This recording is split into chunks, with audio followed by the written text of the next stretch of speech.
మీ లైఫ్లో శత్రువులు ఉన్నారా?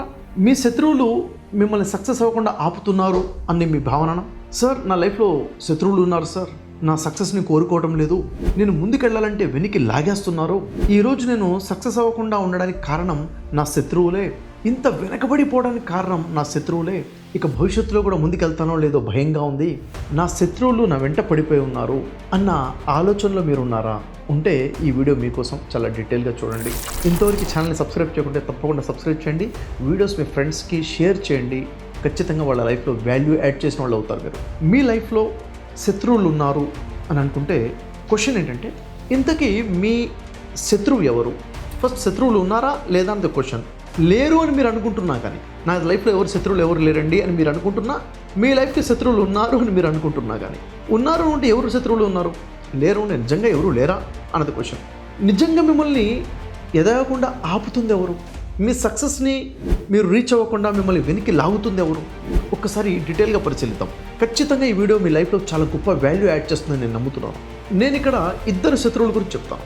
ఒక శత్రువు మీరు అనుకుంటున్నట్టుగా మీ బయట ఉన్నటువంటి శత్రువు, మీ ఇరుగు పొరుగు వాళ్ళలో, మీ కొలీగ్స్లో, మీ రిలేటివ్స్లో, మీరున్న ప్రాంతంలో ఉన్న వాళ్ళలో, మీకు తెలిసిన వ్యక్తుల్లో ఉన్నటువంటి ఒక వ్యక్తి శత్రువు. ఒకళ్ళు కావచ్చు, మల్టిపుల్ కావచ్చు. రెండోది మీకు కనబడకుండా ఉన్నటువంటి మరొక శత్రువు. ఆ శత్రువు గురించి కూడా మనం తెలుసుకోవాలి. ఎవరండి నాకు కనబడకుండా నాకు శత్రువు ఉన్నారా? ఎస్, 100% ఉన్నారు. ఎవరు ఆ శత్రువు అంటే, బయట ఎక్కడ ఉంటే కనబడతారో ఆ శత్రువు నీ లోపలే ఉన్నాడు. నీ లోపలే ఒక శత్రువు ఉండి నిన్ను వెనక్కి లాగేస్తున్నాడు. ఒక శత్రువా? కాదు, చాలామంది శత్రువులే ఉండొచ్చు. ఇంతకు నీ లోపల ఉన్న ఆ శత్రువు ఎవరు, నీ అంతర్గతంగా ఉన్న ఆ శత్రువు ఎవరో అది తెలుసుకోవాలి. ఇంతకు శత్రువు అంటే ఏంటి, మిత్రుడు అంటే ఏంటి? ఏ వ్యక్తి అయితే నీ సక్సెస్ కోసం నీకు ఉపయోగపడతాడో అతని మిత్రుడు. ఏ వ్యక్తి అయితే నీ సక్సెస్ అవ్వకుండా నిన్ను వెనక్కి లాగుతుంటాడో, నీకు లాస్ చేస్తుంటాడో, నిన్ను నష్టపరుస్తుంటాడో, నిన్ను ఓటమి వైపుకు నెట్టేస్తుంటాడో అతను శత్రువు కదా. సో ఇంతకు మీ లోపల ఉన్నటువంటి ఆ శత్రువు ఎవరు? ఒక శత్రువు ఉన్నాడా, మల్టిపుల్ శత్రువులు ఉన్నారా? ఇది మనం తెలుసుకోవాలి. ఎందుకంటే మీరు ఐడెంటిఫై చేయలేదనుకోండి, గుర్తించలేదనుకోండి శత్రువుని, చాలా ఎక్కువ నష్టం. గుర్తించాలి ఫస్ట్. మీ లోపల శత్రువు కనుక ఉంటే, అంటే మిమ్మల్ని నష్టపరిచే, మిమ్మల్ని ఓటమి వైపుకి నెట్టేసే, మీ సక్సెస్కి మిమ్మల్ని దూరం చేసే శత్రువులు కనుక మీ లోపల ఉంటే, ఇక మీ బయట శత్రువులు లేకపోయినా కానీ మీరు నష్టపోతూ ఉంటారు. అదే మీ లోపల ఉన్న శత్రువుని ఐడెంటిఫై చేసి ఆ శత్రువుల్ని కనుక మీరు హతమారుస్తే, మీ లోపల శత్రువులు కాకుండా స్నేహితులుగా ఏర్పాటు చేసుకుంటే, అప్పుడు బయట ఎంతమంది శత్రువులు ఉన్నా కానీ మిమ్మల్ని ఏ నష్టము చేయలేకపోవచ్చు. ఇంతకీ మీ లోపల ఉన్న శత్రువులు ఎవరో మీకు కొన్ని విషయాలు చెప్తాను.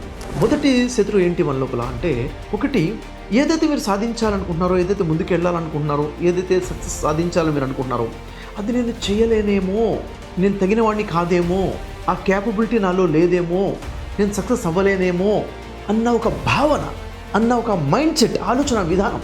నేను ఎలిజిబుల్ కాదేమో, నేను అంత అర్హత లేదేమో, నేను అంత గొప్పగా ప్రయత్నించలేనేమో, నేను సక్సెస్ అవుతానో అవ్వనో అన్న ఒక అనుమానం, ఒక డౌట్.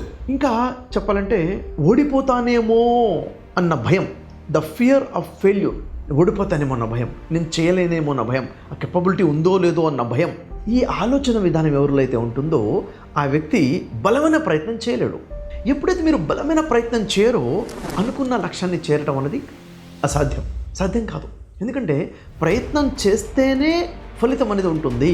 మనం ఏదైనా ఒక యాక్టివిటీ చేస్తే దానికి రిజల్ట్ అనేది ఉంటుంది. మీరు చేసే పనే పరిపూర్ణంగా లేకపోతే, చేసే పనిలోనే లోపం ఉంటే రిజల్ట్ ఎక్కడి నుంచి వస్తుంది చెప్పండి. కాబట్టి ఒక వ్యక్తి ఖచ్చితంగా సరైన ప్రయత్నము, పరిపూర్ణమైన ప్రయత్నం చేయాలంటే, నేను చెయ్యగలను, నేను సక్సెస్ అవ్వగలను, నేను చేస్తాను అన్న పూర్తి నమ్మకంతో పూర్తి ప్రయత్నం చేయగలుగుతుంది. ఆ పూర్తి ప్రయత్నంతో రిజల్ట్స్ వస్తాయి. సో ఒక్కసారి మిమ్మల్ని ప్రశ్నించుకోండి, మీ లోపల ఎవరున్నారు? శత్రువు ఉన్నాడా, మిత్రుడు ఉన్నాడా? నేను చెయ్యగలను అనే మిత్రుడు ఉన్నాడా, లేక నేను చేయలేనేమో, నేను ఓడిపోతానేమో, నాలో కెపబిలిటీ లేదేమో అన్న శత్రువులు ఉన్నారా? ఏ భావన ఉంది అనేది ఆలోచించుకొని ఆ భావన మార్చుకోవాలి, ఆ శత్రువుని మిత్రుడిగా మార్చుకోవాలి. తర్వాత రెండవ శత్రువు గురించి మాట్లాడుకుంటే, ఇంతకు ఎవరా రెండవ శత్రువు? అంతర్గతంగా ఉన్నటువంటి ఆ సెకండ్ ఎనిమీ ఎవరు అంటే, ఒక మనిషిలో ఉన్నటువంటి ప్రొకాస్టినేషన్, వాయిదా వేసే పద్ధతి, తర్వాత చేద్దాము. దేనివల్ల వస్తుంది సార్ ఇది? లేజీనెస్ వల్ల వస్తుంది, అలసత్వం వల్ల వస్తుంది, వాయిదా వేసే గుణం మీలో ఉందా? మీరు ఏదైనా ఒకటి చెయ్యాలి అనుకున్నప్పుడు అది చేయకుండా రేపు మొదలు పెడదాంలే, లేకపోతే ఈ వీకెండ్ అయిపోయిన తర్వాత మండే నుంచి స్టార్ట్ చేద్దాంలే, లేకపోతే ఇప్పుడు ప్రస్తుతం కొంచెం పాజ్ తీసుకుందాము తర్వాత చేద్దాము, ఏదైనా స్టార్ట్ చేయడానికైనా కొనసాగించడానికైనా తర్వాత చేద్దాము అని మీ మనసు అంటుందా? లేజినెస్గా ఫీల్ అవుతున్నారా? అలసత్వంగా ఫీల్ అవుతున్నారా? వాయిదా వేసే గుణం ఉందా? ఏ వ్యక్తిలో అయితే ఈ వాయిదా వేసే గుణం ఉంటుందో మరి ఆ వ్యక్తి సక్సెస్ ఎలా అవుతాడు చెప్పండి? రైట్ టైంలో రైట్ యాక్టివిటీ చేసిన వాడికి రైట్ టైంలో రైట్ సక్సెస్ అనేది వస్తుంది. మరి ఆ టైంలో ఆ పని చేయకుండా మీరు వేరే పనిలో నిమగ్నమైపోతే ప్రస్తుతం ఉంటే ఆ ప్లెజర్ ఎక్కడ ఉందో, హ్యాపీనెస్ ఎక్కడ ఉందో అక్కడికి మీరు డివేట్ అయిపోయి చేయవలసిన పని చేయకుండా ఉంటే ఏమవుతుంది? లాస్ అయిపోతారు. సో రైట్ టైంలో రైట్ డిసిషన్ తీసుకోవాలి. అంటే డిసిప్లిన్ రావాలి. చేయవలసిన పనిని చేయవలసిన సమయంలో చేసేయాలి, ఇష్టం లేకపోయినా కానీ. That is called discipline. ఈ డిసిప్లిన్ అనే మిత్రుడు ఉండాలి, ఫ్రెండ్ ఉండాలి తప్ప లేజినెస్, పోస్ట్పోనింగ్ అనే శత్రువు కనుక మీ లోపల ఉంటే, ఎనిమీ ఉంటే మీరు సక్సెస్ అవ్వడం చాలా కష్టంగా మారిపోతుంది. సో మీ నిజమైన శత్రువు ఎవరు ఇక్కడ? లేజినెస్, వాయిదా వేసే గుణం. అవునా? కాబట్టి దీన్ని ఏం చేయాలి? డిసిప్లిన్లోకి కన్వర్ట్ చేసుకోవాలి. ఆ తర్వాత మూడవ శత్రువు ఎవరు? మూడో అంతర్గత శత్రువు ఎవరంటే అహంకారం. ఏంటది? ఈగో ఏంటి? నేను, నా తెలివి, నా గొప్పతనం, నా పనితనం, నేను చేయగలను. ఏమవుతుంది సార్ మరి? ఇది కాన్ఫిడెన్స్ కదా అంటారు చాలామంది. కాన్ఫిడెన్స్ వేరు, ఈగో వేరు. నేను చేయగలుగుతాను, వెరీ గుడ్, నువ్వు చేయగలుగుతావు, నీలో స్కిల్ ఉంది, దట్ ఈస్ కాన్ఫిడెన్స్. నేను నీకన్నా గొప్ప, నువ్వు నాకన్నా తక్కువ. ఒక వ్యక్తిని కంపేర్ చేసుకుంటూ నువ్వు నాకన్నా తక్కువ, నీకన్నా నేను గొప్ప, నీకన్నా నా తెలివి ఎక్కువ, నీకన్నా నా నాలెడ్జ్ ఎక్కువ అని ఎప్పుడైతే ఎదుటి వ్యక్తిని తక్కువ చూస్తూ తను తాను ఎక్కువగా చూసుకుంటున్నాడో దట్ ఈస్ అహంకారము. అహంకారం మనిషిని అంధకారంలోకి తీసుకెళ్ళిపోతుంది. దానివల్ల ఏమవుతుంది? సత్యాన్ని స్వీకరించడము, సత్యాన్ని వినకపోవడం వచ్చేస్తుంది మనిషి లోపల. కొన్ని ట్రూత్కి దూరం అయిపోతాం, నిజమేంటో తెలుసుకోవడం దూరం అయిపోతాం, అంధకారంలోకి వచ్చేస్తాం. విధేయత ఉండదు, వినే తత్వం ఉండదు, అర్థం చేసుకునే విషయం ఉండదు, నాకు తెలుసు అన్న ఫీలింగ్లోకి వచ్చేస్తాము. ఇక్కడ ఒక సిండ్రోమ్ వస్తుంది, IKE సిండ్రోమ్. నాకు అన్నీ తెలుసు, నాకు నీకన్నా ఎక్కువ తెలుసు అన్న సిండ్రోమ్ వస్తుంది. ఈ ప్రపంచంలో అహంకారం ఉన్న ఏ వ్యక్తి కూడా సక్సెస్ అవ్వలేదు. సక్సెస్ అయ్యానట్టుగా భావిస్తాడు, కానీ అంతిమ మాత్రం అతను ఫెయిల్యూరే చూస్తాడు. సో ఎప్పుడు కూడా ఒక మనిషిలో కాన్ఫిడెన్స్ ఉండాలి తప్ప అహంకారానికి దారి తీయకూడదు. వినయ విధేయతలు ఉండాలి, విధేయత గుణం ఉండాలి, అర్థం చేసుకునే తత్వం అనేది ఉండాలి. సో ఈ మూడవ శత్రువుని ఏం చేయాలి? అంతం చేసేయాలి. అహంకారం తీసేసి ఈగో లెస్గా ఉండాలి. ఎందుకని అంటే ఈరోజు నాలో ఉన్న ప్రతి గొప్ప కూడా బ్లెస్ చేయబడింది. ఆ డివైన్ పవర్ బ్లెస్ చేస్తేనే నాలో ఈ స్కిల్ ఉంది. మాట్లాడే స్కిల్ అయినా, చూసే శక్తి అయినా, వినే శక్తి అయినా, ఆలోచించే శక్తి అయినా, ప్రతిదీ కూడా మనిషిలో ఉన్న ప్రతి స్కిల్ కూడా తన సొంతం కాదు, ఇవ్వబడింది. ఎప్పుడైతే ఇవ్వబడిందో డివైన్ పవర్ బ్లెస్ చేసిన ఎనర్జీలో మరి మనం ఎందుకని విర్రవేగటం? ఈ విర్రవేగటం అనేది ఉండకూడదు. ఆ తర్వాత నాలుగవ శత్రువు ఎవరు అంటే ఒక మనిషిలో ఉన్నటువంటి ఈర్ష్యాభావము, అసూయ. మీతో పాటు ఉన్నట్టు ఒక వ్యక్తి, మీ కొలీగ్ కానీ, మీ ఫ్రెండ్ కానీ, మీ నైబర్ కానీ, తను ఏదైనా ఒక విషయంలో సక్సెస్ అయ్యి ముందుకెళ్తున్నాడు, అతనికి ఏదో లాభం జరిగింది, తన లైఫ్లో డెవలప్మెంట్ వచ్చింది, తనకేదో కలిసి వచ్చేసింది. అది చూస్తే కడుపులో మంట రావటం, ఇతరుల విషయంలో, ఇతరుల విజయం విషయంలో సహనం లేకపోవడం, కోపం వచ్చేయడం, జెలస్గా ఫీల్ అవడం. దీనివల్ల ఏమవుతుందో తెలుసా? ఎప్పుడైతే ఒక వ్యక్తి తనతో పాటు ఉన్న వ్యక్తి యొక్క సక్సెస్ని చూసి, తన డెవలప్మెంట్ చూసి జెలస్గా ఫీల్ అవుతాడో తనకి ఎన్నో అనర్థాలు, ఎన్నో నష్టాలు ఉన్నాయి. ఏంటి ఆ నష్టాలు? ఒకటి, తనలో ఒక అన్హ్యాపీనెస్ మొదలైపోతుంది. అన్హ్యాపీనెస్ అన్నది weakness, happiness is a strength. ఎవరో సక్సెస్ అయితే నువ్వు వీక్ ఎందుకు అయిపోతున్నావు? నీ జెలస్ వల్ల, నీలో ఉన్న ఈర్ష్య భావము, అసూయ భావం వల్ల నువ్వు వీక్ అయిపోతున్నావు. సో యాక్చువల్గా నిద్ర దూరం అయిపోతుంది, అనారోగ్యం వచ్చేస్తుంది, తినబుద్ధి కాదు, ఎక్కువ తినాసో టెన్షన్లో అవునా బీపీ షుగర్ వచ్చేస్తున్నాయి, శారీరక అనారోగ్యాన్ని కొని తెచ్చుకుంటున్నావు. తర్వాత మానసికంగా కూడా నువ్వు స్పాయిల్ అయిపోతుంది, మానసిక ఆరోగ్యము, ప్రశాంతత కూడా పోతుంది జెలస్ వల్ల.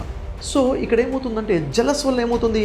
ఆ వ్యక్తికి వ్యతిరేకంగా ఆలోచించడం మొదలు పెడతావు, జెలస్ ఫీల్ అవుతావు, ఆ డివైన్ పవర్కి నువ్వు దూరం అయిపోతావు, ఆ సుప్రీం పవర్కి నువ్వు దూరం అయిపోతావు, ఆ బ్లెస్సింగ్స్కి నువ్వు దూరం అయిపోతావు. అంటే ఇప్పుడు ఏమైపోయింది? నీ సక్సెస్కి నువ్వు దూరం అయిపోయావు కదా. ఆ పైవాడి బ్లెస్సింగ్స్ ఉన్నప్పుడే మనం సక్సెస్ అవుతాము. వేరే వాళ్ళ ఎదుగుదల చూసి నీ కడుపులో మంట వచ్చిందంటే నువ్వు బ్లెస్సింగ్స్కి దూరం అయిపోయావు, నువ్వు అనారోగ్యానికి, మానసిక శారీరక అనారోగ్యానికి గురైపోతున్నావు. సో ఇది నాలుగో శత్రువు. దీన్ని మనం ఏం చేయాలి? మార్చుకోవాలి. ఎలా మార్చుకోవాలి? జెలస్ ఉండదు. ఎదుటి వ్యక్తి యొక్క సక్సెస్ని చూసి మనం పంచుకోగలగాలి, ఆనందాన్ని పంచుకోగలగాలి. మీరు సక్సెస్ అయితే మీ ఆనందాన్ని తను కూడా పంచుకోవాలని మీరు అనుకుంటున్నప్పుడు అతని ఆనందాన్ని మీరు కూడా పంచుకోవాలి కదా. హార్ట్లీ కంగ్రాచ్యులేట్ చేయగలగాలి, సంతోషాన్ని పంచుకోండి. సంతోషం సగం బలం. పాజిటివిటీ కలిగి ఉండండి. ఆ వ్యక్తికి ఆ సక్సెస్ ఇచ్చింది ఎవరు? Divine power. ఎప్పుడైతే డివైన్ పవర్ అతనికి సక్సెస్ కోరుకున్నాడో అది చూసి మీరు ఇష్టపడితే మీరు కూడా డివైన్ పవర్తో కనెక్ట్ అవుతారు. So think positive. 5వ శత్రువు ఎవరు అంటే, ఒక వ్యక్తి సక్సెస్ అవ్వకుండా ఫెయిల్యూర్ వైపు నెట్టేసేటటువంటి ఈ శత్రువు, 5వ శత్రువు ఒక మనిషిలో ఉన్నట్టే అపనమ్మకము, అవిశ్వాసము, విశ్వాసం లేకపోవటము, డౌట్ఫుల్నెస్. ఒక వ్యక్తి చూడండి, ఏ వ్యక్తి లైఫ్లో సక్సెస్ అవ్వాలన్నా అతనికి డివైన్ పవర్ యొక్క బ్లెస్సింగ్స్ కావాలి. ఈ ప్రపంచంలో ఏ ఒక్క వ్యక్తి కూడా డివైన్ పవర్ బ్లెస్సింగ్స్ లేకుండా సక్సెస్ అవ్వడం. నేను మీకు కూడా చెప్తున్నాను, మీ లైఫ్లో ఇప్పటివరకు ఏదైతే సాధించారో, మీరు సాధించిన ప్రతీదీ కూడా ఆ డివైన్ పవర్ బ్లెస్సింగ్స్ ద్వారానే సాధిస్తున్నారు. ఎందుకంటే మీ దగ్గర ఉన్న ప్రతి స్కిల్, ప్రతి క్యాపబిలిటీ కూడా గివెనే, ఇవ్వబడింది కాబట్టి. సో ఎప్పుడైతే ఆ డివైన్ పవర్ మీద నమ్మకం లేదో, మీ మీద మీకు నమ్మకం లేకుండా పోతుందో, అపనమ్మకంతో చేసే ప్రయత్నం ఫలించదు. పూర్తి విశ్వాసం కలిగి ఉండాలి, పూర్తి కాన్ఫిడెన్స్ కలిగి ఉండాలి, బిలీఫ్ సిస్టమ్ చాలా స్ట్రాంగ్గా ఉండాలి. ఎప్పుడైతే బిలీఫ్ సిస్టమ్ స్ట్రాంగ్గా ఉంటుందో అది మీ ఫ్రెండ్గా ఉంటుంది. బిలీఫ్ సిస్టమ్ డౌట్ఫుల్గా ఉంటుందో, అపనమ్మకం ఉంటుందో ఏమవుతుంది? ఫెయిల్యూర్ అయిపోతారు. ఒకటే నమ్మాలి, నేనున్నాను, నేను చేసే ప్రయత్నం సక్సెస్ అవుతుంది, నాతో పాటు నా డివైన్ పవర్ బ్లెస్సింగ్స్ ఉన్నాయి అన్న పాజిటివిటీ కలిగి ఉండండి. దేవుడు నన్ను వదిలేశాడు, డివైన్ పవర్ నన్ను వదిలేశాడు అన్న అపనమ్మకము మిమ్మల్ని బలహీనపరుస్తుంది. సో ఈ శత్రువుని మిత్రుడిగా మార్చుకోవాలి. డిస్బిలీఫ్ని, వీక్ బిలీఫ్ని స్ట్రాంగ్ బిలీఫ్గా మార్చుకోవాలి. తర్వాత మీ లోపల అంతర్గతంగా ఉండే మరొక శత్రువు, 6వ శత్రువు ఎవరంటే కోపం. తన కోపమే తనకు శత్రువు. ఎస్, నేను మీ మీద కోప్పడితే మీకేంటి నష్టం? కోపం చేసే వ్యక్తి, కోపపడే వ్యక్తి యొక్క ఆరోగ్యం పోతుంది, ఆ వ్యక్తి యొక్క మనశ్శాంతి దూరం అయిపోతుంది, ఆ వ్యక్తి యొక్క లోపల హార్మోన్ ఇంబ్యాలెన్స్ అయిపోతుంది, ఆ వ్యక్తి విచక్షణ కోల్పోతాడు. ఏ వ్యక్తి అయితే విపరీతమైన కోపానికి వస్తాడో ఆ వ్యక్తి యొక్క డిసిషన్స్ రాంగ్గా ఉంటాయి. ఏ వ్యక్తి అయితే విపరీతమైన కోపానికి మాటిమాటి గురవుతాడో తను హార్ట్ అటాక్ గురయ్యే అవకాశాలు చాలా ఎక్కువగా ఉన్నాయి. ఎప్పుడైతే రాంగ్ డిసిషన్స్ తీసుకుంటాడో కోపంలో, రిజల్ట్స్ కూడా రాంగ్గానే ఉంటాయి. అంటే ఒక మనిషి యొక్క ఆలోచన మసక బారిపోతుంది, క్లారిటీ మిస్ అయిపోతుంది, విచక్షణ కోల్పోతాడు కోపంలో. సో మీ లోపల కనుక కోపం అనేది ఉంటే, చూడండి, కోపం ఎప్పుడు వస్తుంది? మనకి ఇష్టం లేనిది ఏదైనా జరిగినప్పుడు వస్తుంది. ఇష్టం లేనిది ఏదైనా జరిగినప్పుడు, ఎవరైనా చేసినా, మీరు చేసినా, మీరు అనుకున్నది జరగకపోయినా ప్రశాంతంగా ఉండండి. మనిషి కోపం వల్ల సాధించేది ఏమీ లేదు. ప్రశాంతంగా ఉండి ఆలోచించి జరిగిన దాన్ని అర్థం చేసుకొని ఏం చేయాలో ఆలోచించి ముందుకేయాలి. రియాక్ట్ అవ్వద్దు, రెస్పాండ్ అవ్వాలి. సో మీ కోపాన్ని మార్చేసి ఒక ఇంటలెక్చువల్ మెచ్యూరిటీ పర్సన్గా, ఒక విచక్షణతో, ప్రశాంతమైన వాతావరణంతో ఆలోచించే తత్వాన్ని వీళ్ళలో తెచ్చుకోవాలి. ఈ శత్రువుని చంపేయాలి, కోపాన్ని చంపేసుకోవాలి. నిజమైన వీరుడు ఎవరు అంటే తన కోపాన్ని నియంత్రించుకున్నవాడే నిజమైన వీరుడు. కోపాన్ని ప్రదర్శించేవాడు వీరుడు కాదు. ఆ తర్వాత మీ లోపల అంతర్గతంగా ఉండేటువంటి 7వ శత్రువు ఎవరు? ఈ 7వ శత్రువు ఏంటంటే మనిషి లోపల ఉన్నటువంటి ఒక పిసినారితనము, స్వార్థం.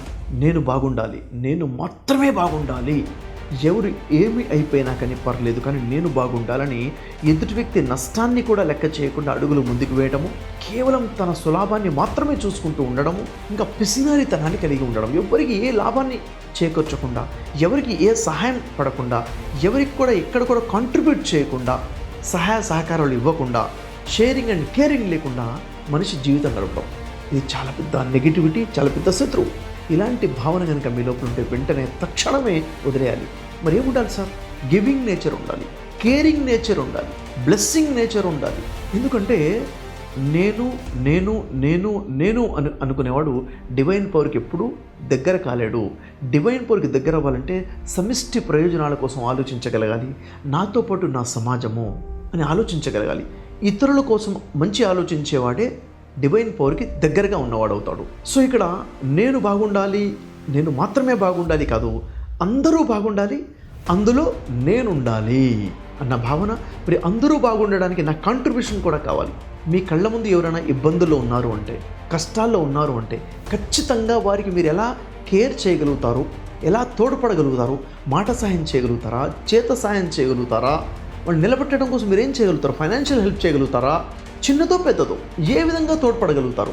సమాజానికి ఎప్పుడు కూడా గివర్గా ఉండాలి, ఇచ్చేవాడిగా ఉండాలి. ఒక చిరునవ్వుతో సహాయం చేయండి, ఒక మాట సహాయం చేయండి, ఓదార్పు ఇవ్వండి. ఒక మాట సహాయం చాలా పెద్ద సహాయం, ఎందుకంటే ఒక మాట జీవితాన్ని నిలబెట్టచ్చు.